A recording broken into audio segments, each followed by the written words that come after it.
Baik, Assalamualaikum warahmatullahi wabarakatuh. Selamat pagi, siang, sore, malam semuanya. Eh, di sini kami dari kelompok 11 akan mempresentasikan tugas software requirement kami eh, yang bertema Smart Farm Monitoring. Sebelum melakukan presentasi, izinkan kami untuk memperkenalkan terlebih dahulu. Di sini saya, Fernanda Rizky Septian. Saya Fatihatul Haq Dianu Nareswara. Dan saya Aslam Azharan Wadela Ode. Oke, jadi untuk Smart Farm Monitoring ini, untuk software requirement, di sini ada beberapa section, di antaranya ada deskripsi kebutuhan, definisi kebutuhan, spesifikasi kebutuhan, teknik elisitasi, verifikasi dan validasi, dan juga manajemen sistem. Nah, selanjutnya akan dilanjutkan oleh teman saya. Silahkan Aslam. Oke, baik. Pertama, deskripsi kebutuhan. Sistem Smart Farm Monitoring adalah sistem berbasis IoT yang dirancang untuk mengumpulkan, menyimpan, dan menganalisis data kondisi tanah dan lingkungan secara otomatis dan real time. Sistem ini terdiri dari sensor, node, branch, master, gateway, dan dashboard yang saling terhubung melalui jaringan mesh dan internet. Tujuannya adalah untuk membantu petani dalam pengambilan keputusan berdasarkan data aktual serta mempermudah pemantauan lahan secara efisien dari jarak jauh. Dengan fitur notifikasi, visualisasi peta, dan analisis data historis, sistem ini menjadi solusi modern untuk pertanian presisi. Selanjutnya ada definisi kebutuhannya. Yang pertama, sistem harus mampu memantau nilai NPK, kadar air tanah, pH, konduktivitas tanah, intensitas cahaya, kecepatan angin, serta kadar CO2 dan O2 secara real time. Hal ini penting untuk memastikan tanaman menerima nutrisi dan kondisi lingkungan yang optimal. Monitoring ini dilakukan secara berkala oleh sensor node dan datanya dikirim melalui jaringan ke pusat kendali. Kedua, sistem harus menyimpan data historis sensor dan menampilkannya dalam bentuk grafik tren harian, bulanan, dan tahunan. Data historis ini penting bagi petani dan peneliti untuk melihat pola dan perubahan dalam kondisi tanah dan lingkungan dari waktu ke waktu. Yang ketiga, sistem harus menghasilkan notifikasi otomatis ketika parameter tanah melewati batas ideal. Fitur ini sangat membantu dalam pengambilan keputusan cepat, misalnya ketika kelembapan terlalu rendah atau tingkat pH menyimpang dari standar. Selanjutnya, sistem harus memungkinkan pengguna untuk memantau lokasi sensor melalui tampilan peta. Ini diberikan Ini diperlukan agar pengguna dapat mengetahui lokasi sensor node yang bermasalah atau perlu kalibrasi ulang. Lalu selanjutnya sistem harus menampilkan status daya dan kekuatan sinyal RF dari setiap perangkat. Informasi ini penting untuk pemeliharaan sistem dan memastikan bahwa semua perangkat bekerja dengan baik. Lalu selanjutnya sistem harus membaca data dari tiga kedalaman tanah yang berbeda di tiap sensor node. Pendetekan, pendekatan multilayer ini berguna untuk memahami distribusi nutrisi dan kelembapan pada lapisan tanah yang berbeda. Lalu selanjutnya sistem harus dapat diakses melalui IoT dashboard dari jarak jauh menggunakan koneksi internet. Dengan demikian, pengguna tidak harus berada di lokasi pertanian untuk memantau kondisi lahan. Lalu yang terakhir, sistem harus menyajikan insight dari data setiap parameter untuk kebutuhan penelitian atau pengambilan keputusan. Insight ini mencakup grafik, statistik, dan rekomendasi berdasarkan data yang dikumpulkan.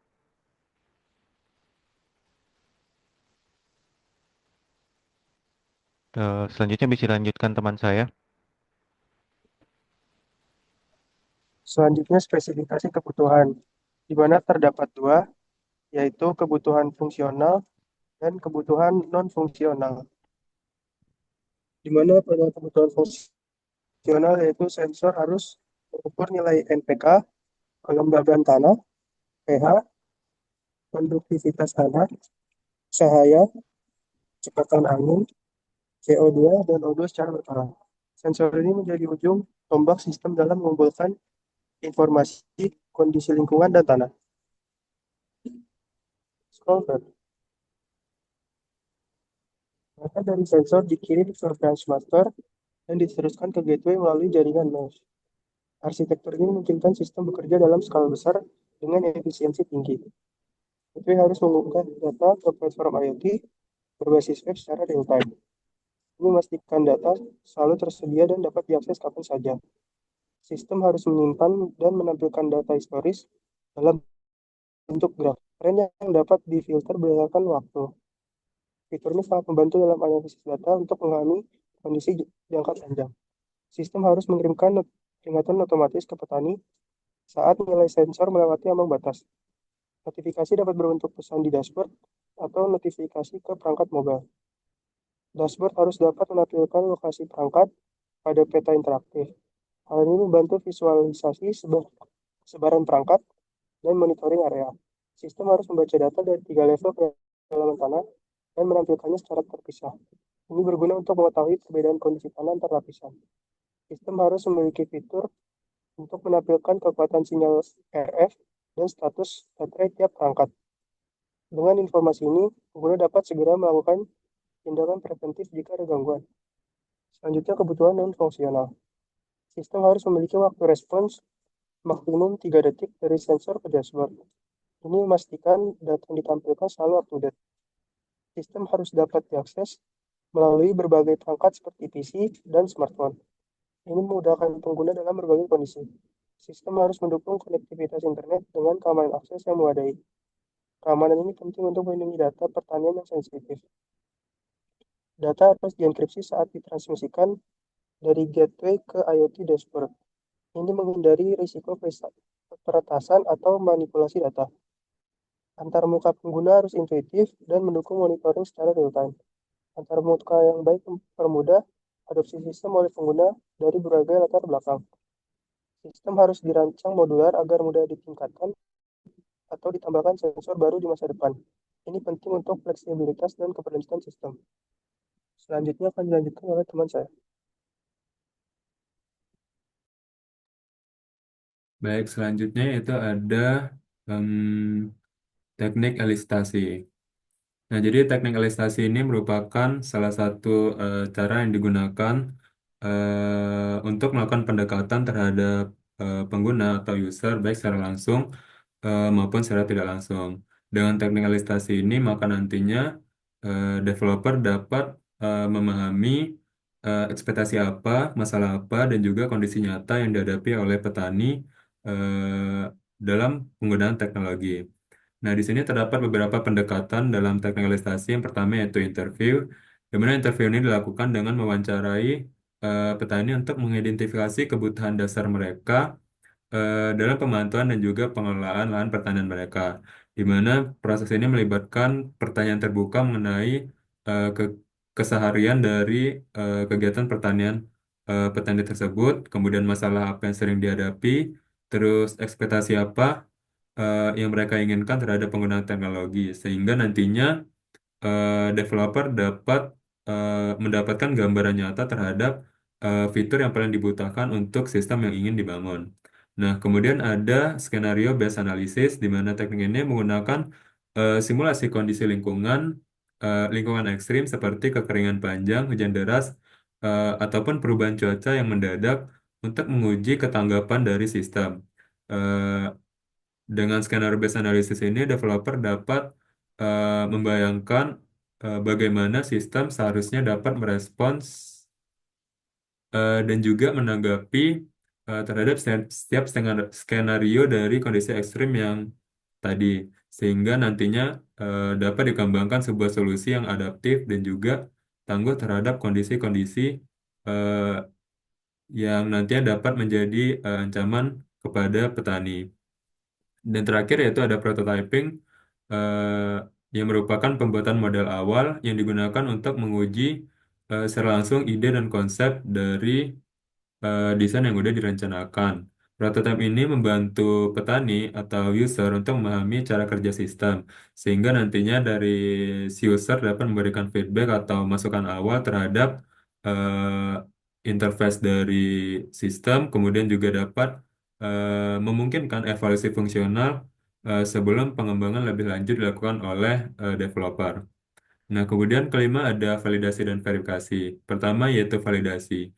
Nah, validasi ini tentunya dilakukan untuk memastikan supaya sistem tersebut benar-benar memenuhi kebutuhan pengguna, khususnya dalam memantau kondisi tanah secara akurat. Nah, proses validasi ini dapat mencakup pengujian bersama pengguna untuk mengetahui apakah sistem tersebut telah mencerminkan proses kerja nyata dan juga dapat memberikan manfaat seperti yang sudah diharapkan oleh petani tadi atau si user tadi. Nah, validasi ini juga dapat dilakukan melalui uji coba sistem di lapangan, demonstrasi fungsionalitas, dan juga pengumpulan feedback dari user.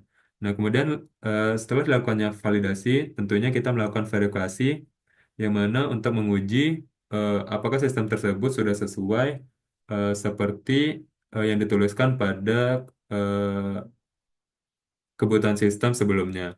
Nah, di sini bisa dilakukan beberapa uji verifikasi seperti uji konsistensi, data sensor, kemudian uji kecepatan notifikasi, kemudian uji ketahanan perangkat terhadap cuaca dan lingkungan ekstrim, serta uji integrasi komponen eh, supaya seluruh sistem bekerja sesuai dengan rancangan, termasuk konektivitas sensor, pengiriman data, tampilan dashboard, dan juga fungsional sistem secara menyeluruh.